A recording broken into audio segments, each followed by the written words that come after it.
Hello, welcome gorgeous beings of light. This is Almara coming to you from my favourite place in the whole world, which is Tilba on the south coast of New South Wales in Australia. I'm coming to you with another quickie about healing your past. So my life is changing again, as it often does, and anyone who's on a spiritual path will know it can be going in one direction 1 minute and then it just completely changes the next. And that's what's happening to me now. What I've been doing for the last 2.5 years appears to be coming to an end.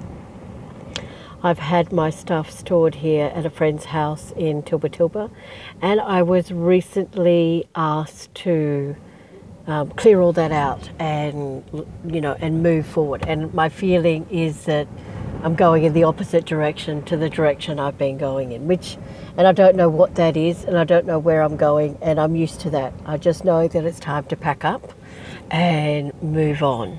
So I want to speak to you about healing your past. So in this packing up, in a box of paperwork, I found maybe about 10 128-page exercise books with tons and tons of writing in it. It was done in my 30s, and it was at the time that the angel Jeffrey appeared at the foot of my bed and said,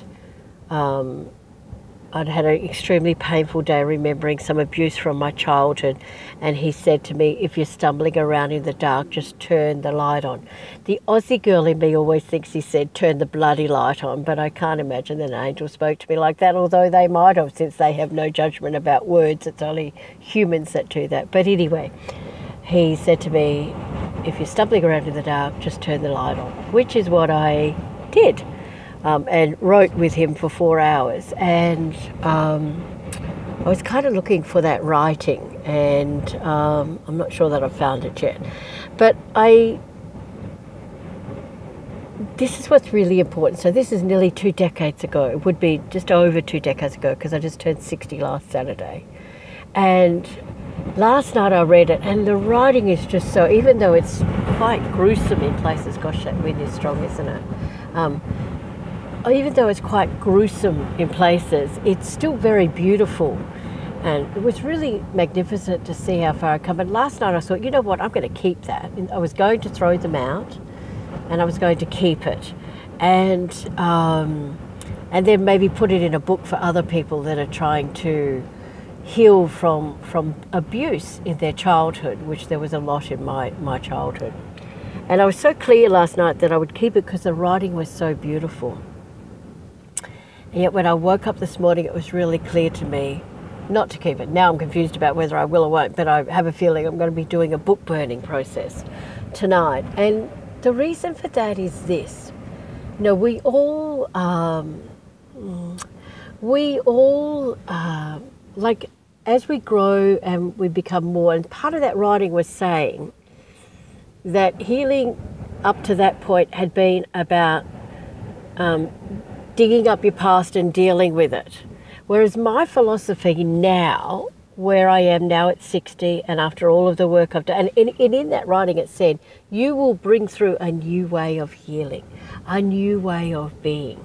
And the essence of what I read last night, or the night that Jeffrey appeared after I'd remembered all this abuse in my childhood, or someone had helped me remember it, was that that spirit was always with me. They had never left my side, but it was my pain that I was immersed in that made me unable to feel them. And that, I think, but now at 60, I go, no, don't go digging up your past. Hang here in this present moment. And if you stay present and keep connecting to source, no matter how hard that is, or no matter how far away it feels that source is, if you just keep connecting to the source and connecting to the light, or if you bring the light into the places where there is pain and keep breathing the light into that place, eventually it will transmute. There is no need for you to go back over this stuff. And so this morning I woke up with a very clear thing. Oh my God, like if I keep that stuff, and even if I write about it, I'm going to teach people how to heal in a way that I don't even believe in anymore. So I'm pretty sure I'll have a book burning. Spoke to a really old friend of mine who's a healer as well. She goes, no, you can't do that. It's your past, and your past makes you who you are today.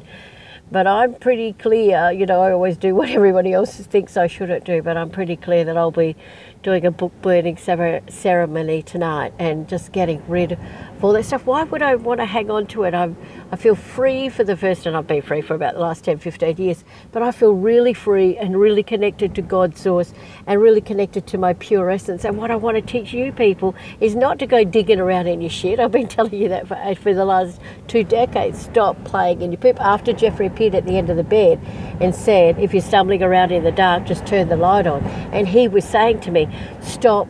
For 2 decades back then, for 2 decades, I had been dealing with my poop.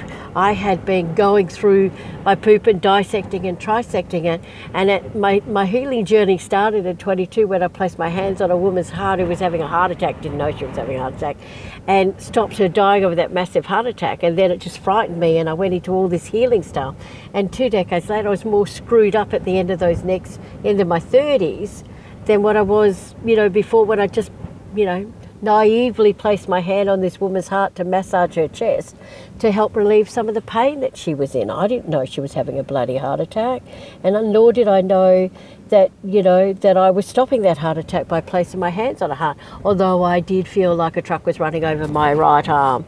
But I was also, because I was a manager there, yelling at people, call the bloody ambulance, call the family, who's called a family, who's called the ambulance, call the bloody ambulance, call the family. I was yelling at everybody. So, you know, and then it kind of has come full circle, because I'm back to just being fully present with spirit, and people are healed from just listening to me yak now. Don't even have to place my hands on them. So I wanted to say to you all, you're welcome to go down any journey you wish, but it is my experience that if you stay fully present, completely present in this moment, and breathe source into you, whatever is still left over from your past will show up now. It will show up. And anything that is showing up, so if there's pain in your body, if there's a lack of finances, if you're having relationship hassles, the key is not to go playing in the poo, because you're just going to magnetize that poo. If you stay fully present and trust that you are a divine being of light, and that source has your back, that God, source, pure consciousness, supreme intelligence, whatever name you want to call God, is there showing you the way, you'll get to a place like me. So I'm packing up and selling all of my possessions, all my worldly possessions, which is not a lot, but I'm just packing up everything and either giving it away, or I'm going to sell it, or I'll take it to the tip, and I'm going to start again, and I have no idea where I'm starting again. And exactly the same thing happened when I left here 2.5 years ago. Something happened, something terrible happened, and I knew I was leaving, and I knew I was being guided to leave, and I was packing up my house. And even my removalist man rang me at 9 o'clock or 9:30 on the Friday and said, "Are we moving, Ellen?" I went, "Yes, we're moving. I have no idea where we're going, but I'm leaving today." And he said to me, "Oh, where are we going to take your stuff?" I said, "Oh no, I know where my stuff's going. I just don't know where I'm going." And I just kept putting one foot in front of the other. And then at 11:30, I got a phone call, and I knew where I was going. And it's exactly the same now. Everybody's going, "Where are you going?" I go, "I have no clue. Don't know, don't care. I just know that God's got my back, and wherever the next step is, wherever it is, I know that I will be fully supported financially, in my health, in my wealth, in everything." And so, and if you stay present, I'm telling you, like I had extraordinary, I'd bought some Indian food that was really oily, and it was probably bloody canola oil, which is not good for you, and I've not eaten that in 4 decades. And I got some extraordinary gallbladder pain, which was almost killing me. And then I pinched a nerve packing up to leave the last place I was at in Ulladulla. And I had to take Nurofen, which I haven't taken for decades, you know, and and I could still feel the pain even with Nurofen in me. And I hate taking that stuff because it's still all drugs to me, but I was just in such pain. But you know what? This is what I did, and this is what you need to know. Other people suffer with gallbladder pain for years. It had happened on the Wednesday, And by the Saturday on my 60th birthday, I was still able to go out and enjoy my lunch. I wasn't able to have anything too early, but I was still able to go out and really enjoy my lunch. Because on the Thursday night, when I recognised that it was a pinched nerve that was causing a lot of the pain as well, was that when I went to sleep that night, I went, okay, God, whatever you do tonight, can you please release that nerve and then heal whatever's causing the pain in my gallbladder. So that was Thursday night. So Friday, you know, it was getting better. And by Saturday, I didn't even take any Nurofen to go out to lunch with my friends for my 60th birthday. So, and I had cake and, you know, and I had a lovely lunch, and none of that affected my gallbladder. And I've never had gallbladder problems before, and I'm pretty sure it was just that very oily Indian food that I had, which we had planned to go there for my 60th birthday. So thank God I found that out before we got there. So, and I just went to my favourite cafe in Tilba, the Tilba Teapot. I think we went to Ellen's Pantry, which is if they've got a different name. They've owned 2 of the cafes in town now, those gorgeous people. So if you're ever in this neck of the world and you want some delicious, delicious home-cooked food, Tilba Teapot and Ellen's Pantry is the place to go in town. There's not much in central Tilba anyway, but they're 2 of the cafes that are available to you. And so anyway, so I wanted to share that with you. Healing your past is no longer about you digging up the poo. Healing your past is about staying fully present in this moment and trusting and knowing that you are deeply, deeply loved and supported by pure source. And the only thing that is the matter with you is that you have separated yourself from that greatness. You have separated yourself from that infinite being of light you have always been, that you always will be, and that you always have been. You are pure consciousness in a physical being. And everything that's happening in your life is trying to bring you back to that. So if poop's happening in your life, it is saying this is a reflection of what's going on inside of you. When I have shit show up in my life now, I don't point the finger of blame anymore. Because I read something yesterday in my stuff that I was packing up. Nobody has lost until they begin to blame somebody else. And then you're screwed, basically. And so now for me, when something shows up in my life or someone treats me poorly, or you know, or whatever it is, I go, what in me is causing this? And when I lived in that house a couple of years ago with that not so pleasant person, my housemate, that's what I learnt then, was to go, where is this in me? What in me is attracting people that behave like this towards me? And how can I heal it? And I healed it by going deeper into my light. If she did something that really pissed me off, then I just went, instead of I stopped speaking to her about it, I just would go deep within my thing and step, where is this in my body, and step further into the light at that part of my being. And I would just go deeper and higher into pure God source. And so as tough as those 18 months were that I lived in that house with that woman and her son, as tough as they were, the truth is that they were the most profound healing that took place in my life, because she was the most, you know, horrendous, wicked person I've ever met. Not wicked in a good way, wicked in a not so good way.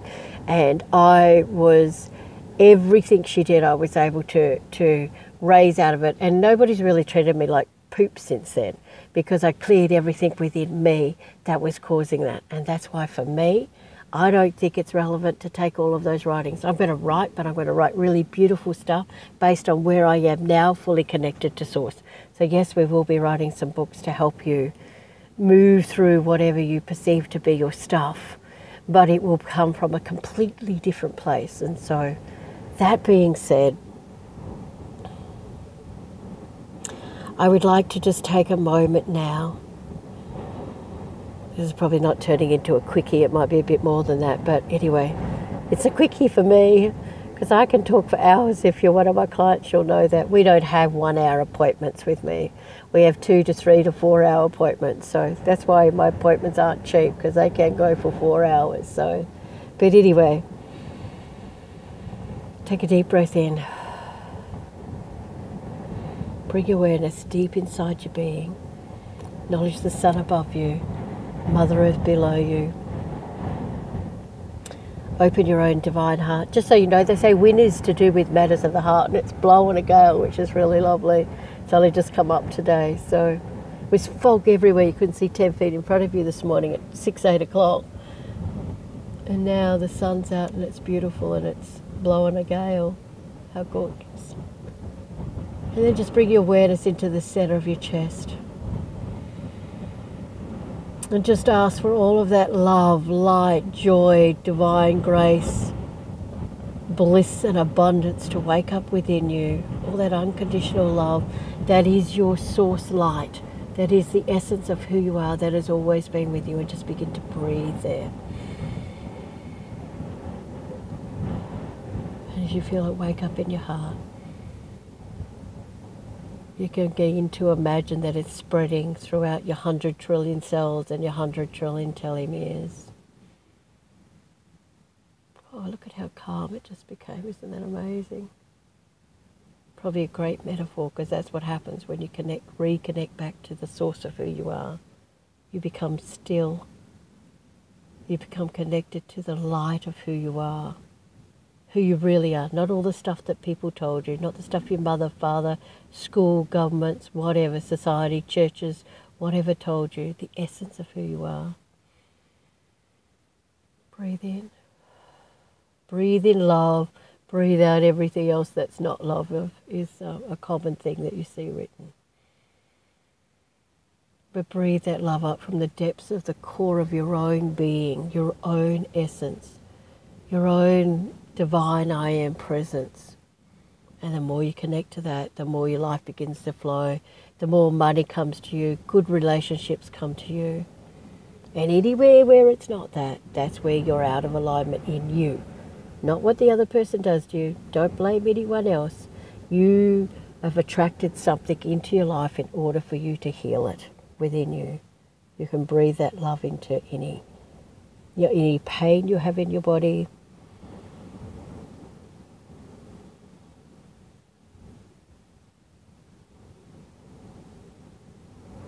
Beautiful.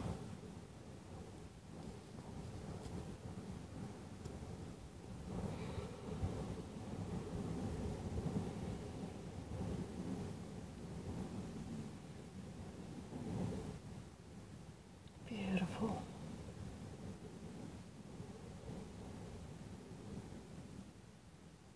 And I promise you, if you were to give yourself this just for 22 minutes every day, just try it. Just try connecting to your essence. We sort of did that in the last big one we did with the healing for Brad. I think it's about 17 minutes long. That's got some cracking energy, because that was the day that I worked out how to connect the fifth dimension to the Sirian energy in one breath. And the light was pumping through my hands, just like it is now. I have these big, pillars of light pouring out of my hands, which would obviously be embedding in my words. And so if you just breathe my words in and connect more deeply to your soul, it's going to activate your own soul. And that's really where I'm at now as a healer. The more connected you are to your divine I am presence, the more my presence, my being, when I meet you, is going to connect that to you. So, all right, darling bees, well, I'd love to keep going with this, but I've just got a big thing saying I've run out of battery, or about to. So I'd rather close this off myself. So my deepest, deepest love and richest blessings to you all. I hope this has been helpful to you in your own healing journey. I love you all. I look forward to connecting with you again soon and sharing some of this spectacular countryside. And I may even do one on Mother Gulliga next, so that you get to experience her spectacular energy, because I don't think I'm coming back here. I don't know what's happening or where I'm going, but I feel like I'm going north, not south, which means if I go north, I'll probably go north about 3,000 miles and not come back to this area for some time. But anyway, my deepest love and richest blessings to you all. I love you. I look forward. Please comment and leave, if you've got any questions, leave them. If you'd like me to cover any subject, you can leave a comment and I'll do that as soon as I can. I'm rather busy at the moment, but I'll get that done as soon as I can. So anyway, namaste, esparvo. Thank you, thank you, thank you. Have a truly blessed day, and bye for now.